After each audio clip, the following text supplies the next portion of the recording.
면도를 안 한 게 아니라 기르고 있는 겁니다. 여기 다 했죠? 다 했죠? 아니요. 저희 카페 가보시면 아시고 유튜브도 제작을 했었는데 저희는 기본적으로 1대1 직접 제가 직접 1대1 진행만 원칙으로 해요. 그렇기 때문에 신랑님들이 원하는 방식을 못 해드릴 이유가 전혀 없습니다. 그래서 방콕님 질문에 대한 대답은 되셨죠? 그리고 실제로 연애 방식이 어떻게 되는지는 더 자세하게 공지사항에 올려놨습니다. 또 엄밀히 얘기해서 속성이라고 할 수는 없죠. 저희 같은 경우는 원칙적으로 진행하는 게 화상 후에 신부님하고 화상 데이트도 하고 그리고 출발하는 방식이 원칙이에요. 기본. 그래서 저희도 기본 툴이라는 게 있죠. 기본 툴은 신랑님하고 화상을 하고 그 다음에 화상 데이트도 하고 그 다음에 3주나 출발을 하는 거예요. 솔직히 내용의 디테일까지는 기억이 안 나네요. 근데 이제 전화 주셔서 제가 좀 냉정하리 많지 이야기를 많이 해드렸던 것 같아요. 어째 결론은 어떻습니까? 네, 방콕님 감사합니다. 저도 질문 많이 해주세요. 질문해 주셔서 저도 감사하고요. 제일 중요한 거는 방콕님 다른 데서 한 가지의 방식으로만 밀어붙이는 이유는 그게 좋아서 자기네들 입장에서 좋아서이기도 하겠지만 대표가 1대1 진행을 원칙으로 하지 않기 때문에 통일시킬 수밖에 없어요. 원칙을. 그러나 어느 업체도 적어도 유튜브 하는 업체 중에 어느 업체도 모든 방식을 전문적으로 할 수 있습니다. 그러나 이제 자기네들이 이제 자기 방식이 가장 좋다라고 생각하는 게 첫 번째겠죠. 그렇지만 두 번째로는 이제 편의성, 자기네들의 편의성, 그리고 시스템적으로 불가능하기 때문에 안 하는 거지. 그리고 그러다 보니까 상대방의 방식을 까내리는 거지. 유튜브 방송 정도 하는 사람, 유튜브 방송 촬영하는 사람들 정도의 실력으로서 그 어떤 방식도 못하지 않습니다. 전문적으로 다 할 수 있어요. 그렇게 생각하시면 되고, 저는 웬만하면 신랑님이 원하는 방향성대로 대신에 이런 장점과 이런 단점을 정확하게 알려드리고 거기에 맞춰서 하시게끔, 또는 저한테 안 하시더라도 장단점을 알려드리면서 다른 업체에 가셔서 올바르게 할 수 있도록 알려드리는 걸로 끝내고 있습니다. 저도 우리 신랑님들을 보고 그러면 이게 어쩔 수 없는 거가 있어요. 보통 우리 신랑님들이 구조적으로 국제결혼이라는 구조적으로, 그리고 도망간 여자들을 주로 다루는 레카, 국제결혼에도 레카 유튜버가 있죠. 그런 유튜버들, 또 방송국 놈들, 이런 사람들 때문에 이 머릿속 깊이, 마음속 깊이 그 불안과 의심이 자리 잡아 있어요. 그건 왜 그러냐면 그들의 능력이기도 하지만 사람은 이 상처받고 피해보는 거를 본능적으로 피하거든요. 그래서 저도 우리 와이프 가끔 뭐 나한테 너무 잘해주면은 뭐지? 이럴 때도 있어요. 진짜로. 그러니까 그게 어쩔 수 없는 인간의 본성인데, 즉 무슨 말을 하고 싶으냐면 좀 과하게 좀 의심하는 경우들이 많이 있어요. 좀 과하게 의심하고 좀 과하게 멀리 가는. 그러니까 하도 그 사기당한 남자들을, 국제결혼에서 사기당한 남자들을 한편으로는 멍청한 사람 취급을 해버리잖아요. 뭐 그런 사람 맞기도 하고요, 한편으로는. 그러니까 신랑 너가 꼼꼼하지 못했어, 신랑 너가 냉정하지 못했어 라는 프레임도 솔직히 있어요. 사실이기도 하고. 근데 그러다 보니까 자칫 신랑님들은 자기가 냉정해야 되고 똑똑해야 되고 꼼꼼해야 된다고 생각하면서 모든 것들을 의심하고 모든 것들을 트집 잡는 경우들이 있어요. 근데 그거는 뭐 지금 요렇게 이런 자리에서 말하면 누구나 다 인정하시겠지만 느끼겠지만 너무 똑똑하지 못한 거죠. 너무 현명하지 못한 거죠. 뭐 이런 거지. 고래를 잡으러 배를 띄워야 되는데 장비 계속 점검하면서 그러면 이제 누가 뭐라고 하면 그러지. 너 그래서 내가 죽으면 내가 바다 나가서 죽으면 네가 책임질 거야? 너 내가 바다 가서 요 바다 배 구멍이 나가지고 물이 차올라서 죽으면 네가 책임질 거야? 그러면서 막 온갖 꼼꼼함과 온갖 똑똑함, 똑똑한 거죠. 진짜 죽으면 누가 책임져요? 온갖 모든 것들을 점검하고 1cm, 1mm까지 모든 거를 점검하고 그러다 보면 방어잡이 철이 지나버려요. 그러니까 세상에 리스크 없는 건 없단 말이죠. 세상에 리스크 없는 건 없는데 잘못 똑똑한 사람들이 있어요. 그러니까 어설프게 잘못 똑똑한 사람들이 있어요. 조금 좀 안타까울 때가 있어요. 안타까울 때가 있고 할 건 해야 돼요. 그러니까 내가 뭐 바다 나가는 것 자체가 목숨 거는 거 아니에요. 엄밀히 얘기하면 내가 무슨 원양어선을 타도 위험한 거 아니에요. 근데 어느 정도 최소한은 해야겠죠. 남들이 하는 만큼은 해야겠죠. 근데 남들이 하는 만큼이 뭔지도 기준이 없고 하니까. 근데 방어잡이 배가 방어철이 지나면 안 되잖아요. 방어잡이 배가 방어철이 내년에 또 가면 나는 내가 안 죽고 살아있으면 내년 겨울에 방어를 잡을 수 있다 그러고 또 말할 수는 있어요. 내가 죽지만 않고 살아있다면 내년에 방어를 잡을 수 있는 기회는 있는 거 아니냐고 또 말할 수 있어요. 그렇지만 저는 똑똑해 보이지 않아요. 전혀 똑똑해 보이지 않아요. 위험을 무릅쓰고 먹고 부자가 만선의 꿈이 있다면 목숨을 걸고라도 한 번 정도 나가야죠. 어느 정도 최소한 방어철을 놓치면 안 되죠. 방어 만선의 꿈이 있다면 리스크 있죠. 리스크가 왜 없어요?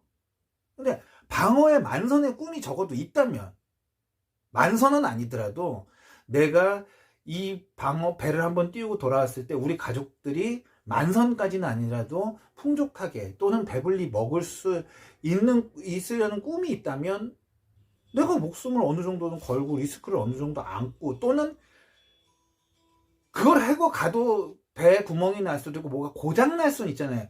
그런 대처 능력이 없다 보니까 누구를 데리고 가요? 유능한 선원 업체를 끼고 가는 거잖아요. 유능한 선원. 유능한지 아닌지는 이제 본인이 선별을 하는 거고. 그러면 그런 내가 이 조타가 고장이 나거나 도시 고장 나거나 뭐 이런 게 고장 났을 때 그런 거를 대처하기 위해서 아직 내가 배 경험이 부족하다 보니까 배 탄 연수가 부족하다 보니까 유능한 항해사가 누구예요? 아까도 말했지만 업체. 유능한 항해사를 구해서 적어도 뭐 3년 5년 정도는 내가 이 배를 초반 내 실력 부족한 거를 하겠다 이런 마인드로 접근을 해야지. 유능한 항해사는 이미 머릿속에 구해놓고서는 그 사람은 이제 방어철 지나기 전에 떠야 된다는 생각을 하고 있는데 뭐 혼자서 그냥 뭐 배 1mm라도 구멍 없나 뭐 그거 찾고 있다가 방어철이 지나면 아휴 그 후년에는 어떻게 해요? 출발할 수 있을까요? 그런 사람이 그 후년에는 배를 띄울 수 있을까요? 그러면 본인 뱃속도 그렇고 가족들이 있다면 뭐 그 가족들의 뱃속은 어떻게 될까요? 그래요. 그래서 그런 부분이 좀 안타까웠어요. 저도 아는 지식이 없어요. 그래가지고 어제 네이버에다가 계엄령 비행기 이렇게 검색을 했다니까요. 왜냐하면 우리 신랑님 출발을 해야 되는데 갑자기 그 생각이 드는 거예요. 잠깐만 계엄령? 별 관심은 없었는데 좀 환율이 저는 관계가 많죠. 저는 그냥 앉아서 적자예요. 그러니까 기존보다 환율이 낮을 때보다 환율이 올라가면 그냥 앉아서 마이너스를 보는 거기 때문에 그런 부분이 좀 안타깝죠. 물론 여기서 비용 설명하면 홍보도 조금 되고 시간도 잘 가겠지만 그건 여기가 제가 홍보 목적도 조금은 있습니다. 항상 말씀드리지만. 하지만 홍보 목적을 두고 하는 건 아니에요. 그래서 술도 먹잖아요, 제가 가끔. 그렇기 때문에 과자도 먹고. 예. 오늘은 자갈치입니다. 그냥 이런저런 얘기 하려고 킨 거예요. 요거는 국제결혼을 준비하시는 분들이나 하신 분들이 좀 도움이 되셨으면 좋겠는데, 제가 살아보면서 느끼는 것 중에 여러 가지가 있는데, 그 중에 하나가 와이프가 한국에 와서 뭐 특수한 몇몇을 제외하고는 자기가 편하게 기댈 곳이 없습니다. 그러니까 친정 엄마도 장모님이죠, 저한테 너무 멀리 있고 매일 전화해요. 하지만 기댈 곳, 실제로 기댈 곳이 없는 거예요. 또 친한 친구 또 없어요. 다문화 센터를 가도 솔직히 어느 정도는 경계를 하는 상대인 거고, 또 아까 말한 저희 건터님이 말한 것처럼 그런 어학원에서 친해진 신부들도 이 친구들도 바보는 아니에요. 이게 완전히 초등학교 때 어렸을 때부터 친구가 아니라는 거는 알아요, 이들도. 그렇기 때문에 정말 솔직히 말하면 불알 친구는 한국에 없는 거예요, 대부분은. 또 살아도 우연치 않게 있어도 멀죠, 지역이. 그러니까 저 같은 경우는 마음만 먹으면 불알 친구를 만나러 나갈 수가 있어요. 그리고 어머니랑 심지어 같이 살고 있고, 어머니랑 뭐 그렇다고 제가 뭐 옛날 남자 스타일이기 때문에 막 살갑지는 않더라도. 그렇지만 우리 신부들 같은 경우는 기댈 데가 편하게 기댈 곳이 남편밖에 없어요. 이게 겪어보지 않아서 상상이 잘 안 되실 거예요. 근데 남편이 한 명밖에 없는 거예요. 이 나라라는 곳에. 심지어 우리는 회사를 다니면 그래도 한 10년 근속했다 그러면 정말로 믿고 따르는 선배가 있거나 후배가 있어요. 예를 들면 믿고 따르는, 그러니까 기댈 수 있는, 물론 비즈니스 관계겠지만 어쨌건 내가 기댈 수 있는 곳이 있단 말이죠. 근데 여기는 남편 말고는 기댈 곳이 없는 거예요. 근데 남편이 어깨를 내어주지 않으면 갈 곳이 없어요, 신부들이. 그래서 저는 정상적으로 들어온 신부들도 충분히 그런 과정 속에서 도망갈 수 있거나 외도를 할 수 있다고 보는 게, 아니 신혼 때 한참 좋을 때는 뭐 어깨를 내어주다가 슬슬 귀찮아지거든요. 그리고 사람마다, 남자마다 다르고 여자마다 다르겠지만 우리 와이프는 컴퓨터도 못하거든요. 아직 가르쳐 줄 건데, 그러면 핸드폰 말고는 장난감이 신랑밖에 없어요. 이런 게 장난감이에요, 와이프한테는. 수염 길러봐. 이거 와이프가 기르려서 기르는 거예요. 재밌는 거야, 이런 게. 남편 몸을 갖고 이것저것 해보고 만져보고 또 장난치고 뭐 꼬집어도 보고 방구도 껴보고 트름도 해보고 위에서 눌러도 보고, 이런 게 유일한 장난감, 핸드폰, 그리고 남편, 그리고 화상 전화, 세 개밖에 없는 거예요. 그러니까 틱톡, 남편, 화상 전화. 이게 여기다 대고 향수병이 왜 이렇게 빠르냐는 둥 한 소리 하면 진짜 말도 안 되는 개소리고요. 그거는 우리 와이프는 아직까지 진하게 향수병이 오진 않았는데 이제 음식들을 많이 찾아요. 한국 음식도 잘 먹는데 이제 한국 음식은 호기심이 끝난 상태예요, 제가 봤을 때는. 이제 새로운 음식 말고는. 그래서 베트남 음식 요번에 많이 왔어요. 저도 이제 그 어머니가, 장모님이죠, 보내줬어요. 엄청나게 보내줬어요. 와이프가 부탁을 했겠죠. 그래서 이제 좀 돈을 드려야겠죠, 제가. 그러니까 그런 식으로 기댈 곳이 엄마 전화, 엄마랑 아빠랑 전화, 그리고 편하게 기댈 곳, 그리고 편하게 기댈 곳 뭐예요? 틱톡, 그리고 남편밖에 없어요. 그러니까 남편이랑 싸워, 뭐 엄청 싸워. 만약에 진짜 대판 싸웠어, 그럼 남편은 막말로 문 박차고 나가서 할 거 많아요. 혼술해도 되고, 자기 동네잖아. 혼술해도 되고, 친구 불러내서 먹어도 되고, 또 직장 갔다면 직장 상사한테 허심탄회하게 털어내도 되고, 어제 이런 일이 있었는데 와 진짜 베트남 사람 이해 안 된다 막 이런 식으로 막 순간적으로 흉봐도 되고. 근데 베트남 와이프는 나가면 어디 가요? 뭐 혼술을 먹어요? 3년, 3년 정도 돼도 혼술 먹기는 쉽지 않아요. 그러면 엄마한테 전화 또는 남편이 또 기다려야 돼. 그러니까 제가 하고 싶은 얘기는 뭐냐면 딱 하나예요. 그냥 제발 좀 신랑들이 좀 어깨도 좀 내어주고, 좀 팔도 내어주고 가고 놀아라. 또 코도 내어주고 콧구멍도 내어주고 파봐 뭐 이런 식으로. 예를 들면 우리 아버지가 코를 파진 않습니다. 제 코를 파지는 않습니다. 예를 들면 그리고 수염을 길러달라면 저처럼 왜 짜증내지 말고 물을 수는 있죠. 왜? 근데 들어보니 뭐 자기가 하고 싶어 그러면 해줘요. 그냥 이렇게. 뭐가 문제야 이게. 깎으면 되죠. 자기가 살아온 뭐 40년 50년의 인생이 뭐가 그렇게 중요해요. 와이프가 뭐 어려운 걸 부탁하는 것도 아니고 이거 한번 길러달라는데 이거 다 잘랐잖아요. 다 잘랐잖아요. 이번 주 토요일까지만 기르기로 했어요. 재밌어요 이렇게 만지면서. 오늘도 실시간 하는데 안 잘라야 될 것 같은데 제가 그랬어요. 했더니 자르라고 하더라고요. 그러다가 아까 부탁을 하더라고요. 안 자르면 아직 안 돼? 그러더라고. 와 알았어 안 자를게. 신랑님한테 얘기하면 돼. 이래서. 그래서 안 자르는 거예요. 자꾸 장난치고 놀아요. 그러니까 좀 자기가 자기의 생활 방식이 옳다. 자기가 지금까지 살아온 환경이 있다. 나의 무슨 가치관이 있다. 나의 주관이 있다. 뭐 이게 옳다. 뭐 이게 맞다. 뭐 제발 그러지 마시고 이 사람은 나 하나밖에 없으니까 좀 같이 좀 놀아줘요. 나이 생각하지 말고 20대 초반하고 좀 놀아줘. 어렵지 않아요.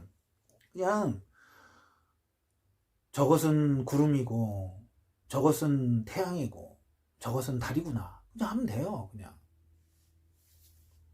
그래서 부디 집안을 좀 편안하고, 그럼 본인도 집에 있으면 편해요. 좀 귀찮을 수는 있겠지만 와이프도 편하고 본인도 편하고 가정이 평안하잖아요. 그죠? 그죠? 와이프도 얘기해봐. 와이프도 말 잘하잖아. 오빠한테는. 오빠한테 불만 얘기해봐. 없어? 뻥치시네. 자, 올리브영에서 와이프가 이런 것도 이제 사기 시작했습니다. 1,000원. 맛있더라고요. 솔직히 맛있긴 맛있어요. 올리브영에서 팔아요. 1,000원. 다 먹었어요. 쿠팡도 있어요. 쿠팡도 있어? 있어요. 얼마인데 쿠팡은? 쿠팡 3,000원. 그램 수가 다르겠지. 맞아요. 그러면 이 쿠팡은 200g이겠지. 맞지? 200g 아니야. 이거 똑같잖아. 쿠팡 70g에 3,000원이라고? 응. 올리브영은 1,000원이고? 응. 그럼요, 강민성님. 당연하죠. 맞는 말이에요. 있습니다. 제가 누누이 말씀드리지만 전통원래 비용은 그 집에서 어떻게 하느냐에 따라서 천차만별이 나오고요. 저희가 7천만 동 정도 주면은 솔직히 말해서 여유 있지 않아요. 그러니까 조금 뭐 어떤 업체가 뭐 전통원래비 얼마큼이면 충분하다 이런 말 하는 업체도 제가 우연히 본 적이 있는 것 같거든요. 말도 안 되는 말이에요. 제가 그 원가를 다 알아요. 부족할 수 있어요. 부족합니다. 빚을 내서 하는 경우 있습니다. 그리고 특히 폐물 같은 경우 빚을 내서 하는 경우가 있죠. 그러니까 그것도 사람 성향이에요. 저희 신부님들 보면 이제 없으면 없는 대로 하는 집도 있어요. 그러니까 우리 신랑님들 중에서도 성향도 여러 가지가 있어요. 근데 신부 부모님도 마찬가지예요. 없으면 없는 대로 쉽게 말해 좀 허접하게 해야 되는데 자기 딸이 시집을 가는데 하나밖에 없는 딸이 시집을 가는데 그거를 아무리 돈이 없다고 허접하게 할 수는 없잖아요. 극단적으로 표현하는 거예요. 꼭 그게 허접해라고 말할 수는 없지만 예를 드는 거예요. 그러면 그러니까 저 같은 사람은 저는 딸이 있었다면 울면서 미안하다. 아빠가 가진 돈이 이거밖에 없다. 이 안에서 해야 되는데 어떻게 안 되겠니? 라고 울면서 저는 울어요. 울죠. 슬프지. 내 딸이 시집을 가는데 돈이 없어서 이것밖에 못 해주면 나는 울죠. 나 울 것 같아 진짜. 그럼 저는 근데 울어요. 그것 때문에 빚을 내는 사람은 아니에요 저는. 근데 우리 친구들 중에도 딱 보면 있죠? 주변에 다 있죠? 많죠 그런 사람? 빚을 내서라도 자기 딸 떳떳하게 시집 보내는 아빠들이 우리 주변에도 많아요. 빚을 내더라도 빚을 내서라도 빛나게 해서 시집 보내는 아빠들이 많아요. 많습니다. 업체가 즉 아버지가 전통 결혼식 비용이 모자라서 업체한테 받은 돈이든 어쨌든 아버지 전통 결혼식 비용이 모자라서 신부 집안에서 아버지가 빚을 내서 하는 경우는 당연히 어느 나라에도 있죠. 뭐 이걸 뭐 의아하다는 식으로 접근할 게 아니죠. 너무 당연한 거잖아요. 왜 어느 말에 없네. 근데 얼마나 빛나게 했냐는 사람마다 다른 거라니까요. 그거를 어떤 사람은 허세라고 얘기할 것이고 어떤 사람들은 무모하다라고 얘기할 수도 있겠지만 어떤 사람들은 그게 당연한 거예요. 그러면 우리가 남편 입장에서 우려스러운 건 뭐예요? 그 빚을 본인이 갚는다면 아무 문제가 없겠는데 그 빚이 돌고 돌아 내가 갚아야 되는 상황이 된다면 조금 기분이 좋지는 않죠. 그렇지만 내 결혼식에 들어간 돈이 100% 맞다면 또 조금은 기분이 나쁘지 억울하지는 않지 않나요? 그걸 가지고 제가 업체잖아요. 업체지만 진짜로 양심 손 얹고 얘기하지만 그거 갖고 신부 아버지 보고 왜냐면 제가 보증 서는 부분이 아닙니다. 업체가 보증 서는 부분이 아니에요. 전통을 내비는. 근데 제가 양심의 손을 얹고 아버지한테 나한테 그거 비난할 수 없을 것 같아요. 그냥 나와 스타일이 다른 거지 난 비난할 수 없을 것 같아요.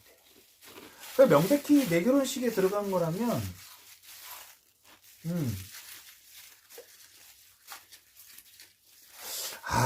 아버지가 그런 말을 하는 사람도 있는데 강민성님 그런 말을 몰래 신랑이 잘 사는 걸 안다면 특히 우리 한국 사람은 자기네들 다 잘 사니까 넌지 뒤에서 얘기할 수는 있어요. 그런 사람 스타일도 있겠죠.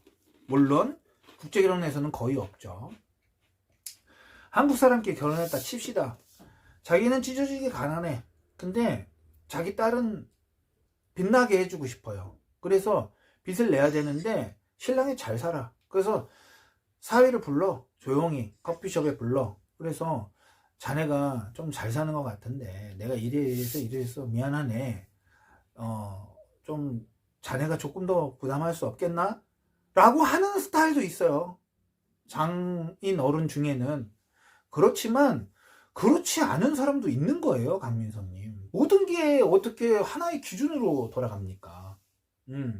그러면은 물론 그걸 내가 알았다면 기분 안 나쁠 수도 있겠죠. 장인어른이 그렇게 솔직하게 얘기해 줌으로 인해서 내가 금전 계획도 세울 수 있고 라고 하지만 제가 분명히 말했잖아요.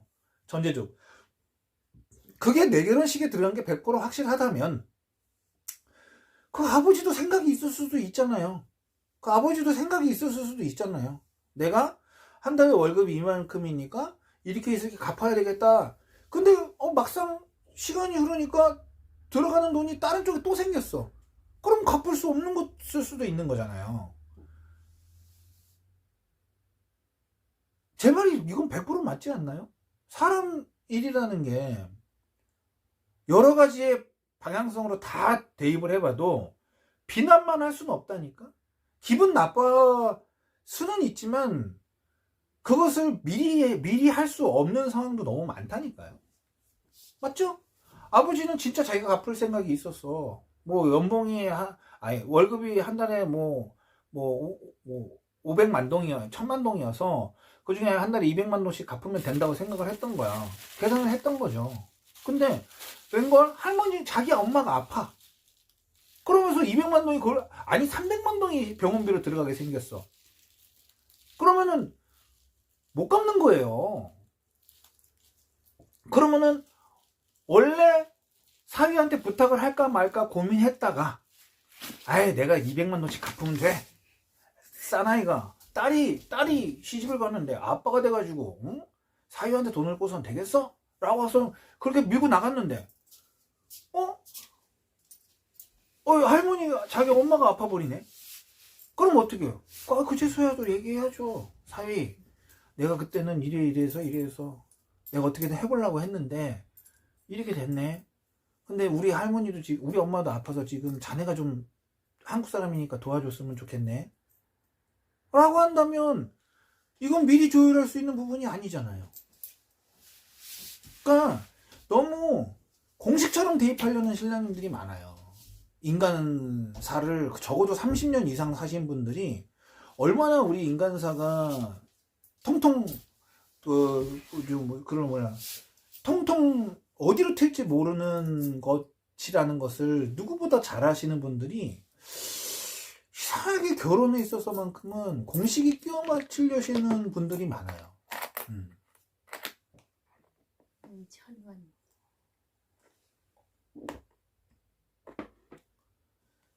세계 영농 경영님 안녕하세요. 제가 14살 때부터 세상을 마음으로 살기에 할아버지가 교육시켰는데 사장님 마음이 느껴지네요. 뭐 감사합니다. 칭찬 같네요. 제가 그렇게 착한 사람은 아닙니다. 마음으로 살지는 않아요. 저는 의외로 좀 아무튼 칭찬으로 받고 넘어가겠습니다. 여기서 토달면 안 돼. 미미님 안녕하세요. 애는 지금 계획이 있어요. 저희는 지금 내일이라도 당장 가지면 좋아요. 가지면 좋아요.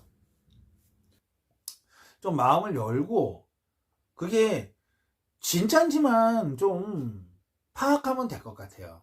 그러니까 뭐 예를 들어서 아버지가 아프대. 우리 많이 의심하는 것들 있죠. 아버지가 아프대. 뭐 아직 전통원래 전이든 전통원래 후든 신부 아버지가 아프대. 그러면 덜컥 나쁜 생각이 들 수는 있어요. 사람이니까. 그렇지만 좀 적어도 연은 맺었잖아요. 연애로 해도 연은 맺었잖아. 그러면 그 돈이 얼마인지가 중요한 게 아니라 진짜 어떻게 다치셨는지.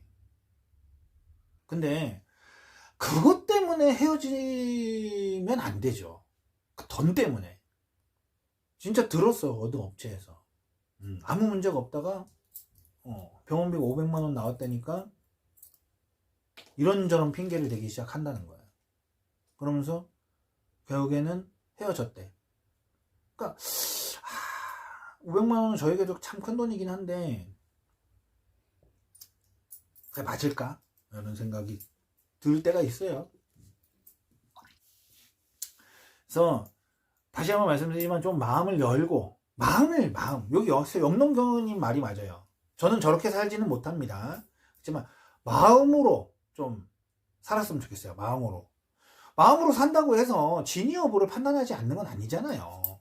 나는 돈. 아니 내 직원이 돈을 횡령한 것 같아. 그러면 마음으로 살더라도 확인은 하잖아요. 확인할 건 확인한 거잖아요. 확인하잖아요. 마음으로 산다고 해서 그러면 마음으로 내가 봤을 때 세계 영농경영님이 말씀하시는 마음으로 산다는 거는 굳이 드라마적으로 얘기한다면 오죽하면 그랬겠니?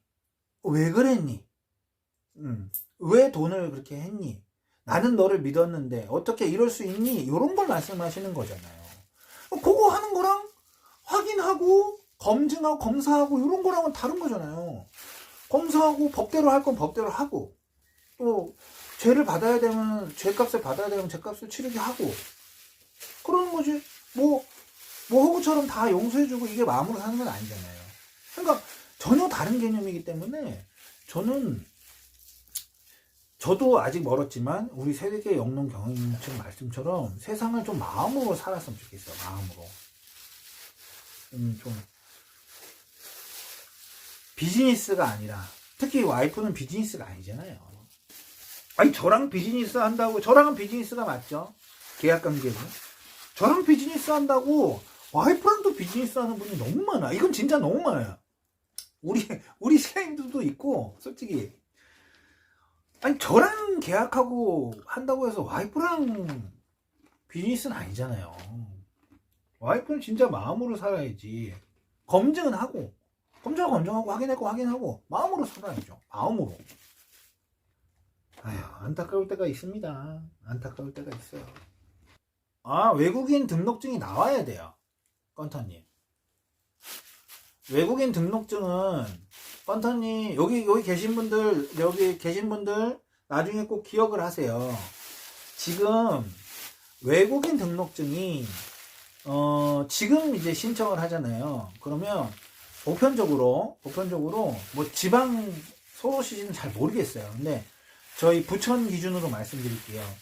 지금 부천은요. 부천만 모이는 건 아니에요. 부천을 통틀어는 이런 게 지역이 있어요. 인천 출입국 사무소인데 저희 같은 경우는 지금 신청하면 3개월 후인가 좀 나올 거예요. 외국인 등록증이 3개월 후에 오라고 할 거예요. 3개월 후에 오세요. 2개월 후에 오세요. 그럼 그로부터 또 1개월인가 심사를 해서 그때 나와요. 그러니까 지금 컴퓨터에서 외국인 등록증을 신청하겠습니다.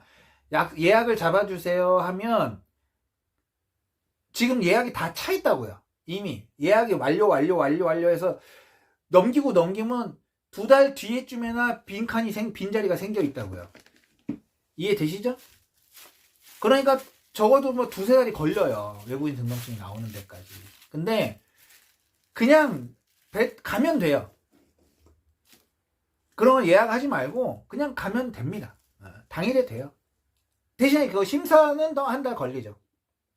그러니까 다시 이해하기 쉽게 저는 와이프가 오자마자 다다음 날인가 출입국 사무소를 갔어요. 그냥 예약 안 하고. 그래서 거기서 기다립니다. 그냥 무한정 기다릴 생각으로 가면 돼요. 근데 저희 같은 경우는 한 30분 기다렸나? 30분 기다렸더니 오라고 하더라고요. 그래서 거기서 신청서 쓰고 한 달인가 있다 나왔어요. 그러니까 우리는 벌써 진작에 외국인 등록증이 있는 거죠. 맞아요. 그래서 건터님이 그걸 몰랐구나. 물론 이제 외국인 등록증을 천천히 해줄 생각으로 그러셨을 수도 있는데 그 정보를 몰랐을 수도 있어. 그냥 가면 돼요. 그냥 가면 해줍니다. 그날 신청서를 받아준다는 얘기예요. 그러면 한 달 뒤쯤 나와요. 그러니까 저희 와이프는 벌써 외국인 등록증도 있고 그래서 그걸로 통해서 핸드폰 개통한 거예요. 그래서 우리 신랑님들도 꼭 기억을 하세요. 아직 신부 안 오신 분들도 기억하세요. 그냥 당일에 가서 하고 싶으면 하면 됩니다. 예를 들면은 외국인 등록증이 없으면 핸드폰도 안 되고 통장도 안 되고 뭐 좀 불편해요. 진짜 많이 불편해요. 또 병원 갈 때도 그 확인해야 돼요. 병원에 우리 와이프가 F6로 들어왔는데 그 건강보험 자격은 생기거든요. 여기 같이 뭐야? 근데 전산 처리가 안 돼 있는 상태이기 때문에 그것도 확인하고 가야 되고, 여간 불편하지 않아요. 여간 불편해요. 그렇기 때문에 반드시 외국인 등록증을 빨리 만드는 게 좋은데, 그게 이제 저랑 같은 생각을 가지신 분은 그냥 가면 돼요. 와이프 오자마자 다음날 그냥 출입국 사무소 쫓아가면 됩니다. 쳐들어가면 됩니다. 뭐야? 여기까지. 그래서 저는 개인적으로 외국인 등록증을 뭐 해줬다고 도망가고, 뭐 외국인 등록증 안 해줬다고 도망가고, 그럽니까? 그냥 프레임을 씌우기가 좋아서 저는 그렇게 표현했다고 봅니다. 솔직히 말해서. 도망갈 사람이 외국인 등록증을 뭐 해서 기다리고 그러지는 않아요. 제가 봤을 때는. 그냥 프레임 자체가 외국인 등록증이 나왔더니 도망가더라. 뭐 이런 말들이 있으니까 그것도 조금 신경 쓰시는 분이 있는데, 제 개인적인 생각으로는 외국인 등록증이 나와서 도망갈 생각이면은, 외국인 등록증이 나와서 도망갈 생각이 있는 신부라면 빨리 외국인 등록증을 해줘서 도망가게 하고 빨리 끝내는 게 좋지 않나요? 손땅땅 뭐야? 사이공 비언님 지금 수염 안 깎은 게 아니라 여기도 다 깎았죠. 기르는 중입니다. 와이프가 원해서 한번 길러보려고 그래서 요번 주 토요일날 잘라요. 와이프가 원해서 잘라요. 저는 별로 이런 거 좋아하지 않아요. 근데 와이프가 자르지 말라 그래서 안 자르고 있습니다. 언제나 현재가 중요하죠. 자, 보세요. 지금부터 불러드릴게요. 10학년 전문대학, 12학년 4학년 12학년 대학생, 12학년 12학년 12학년 7학년 12학년 12학년 전문대, 12학년 5학년 12학년 11학년 12학년 11학년 전문대, 12학년 9학년 9학년 12학년 12학년 9학년 12학년 9학년 9학년 12학년 9학년 9학년이 중졸이에요. 9학년 9학년 8학년 12학년 9학년 9학년 9학년 12학년 9학년 9학년 9학년 와 9학년 폭탄 떨어지네. 전문대학 12학년 12학년 11학년 9학년 9학년 12학년 12학년 9학년 11학년 11학년 12학년 8학년 9학년 11학년 9학년 12학년 8학년 9학년 됐죠? 이 정도면? 됐죠? 너무 정확했죠? 이 정도면? 예. 너무 정확했죠? 누락 없이 그냥 간 겁니다. 제가 갖고 있는 최근 걸로.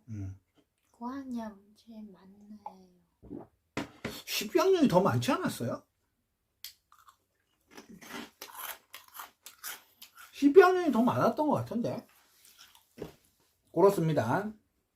뭐 우리가 뭐 대학교 논문 쓸 것도 아니고 느낌적으로만 받아들이면 되겠죠. 아, 이 정도구나. 이 정도구나.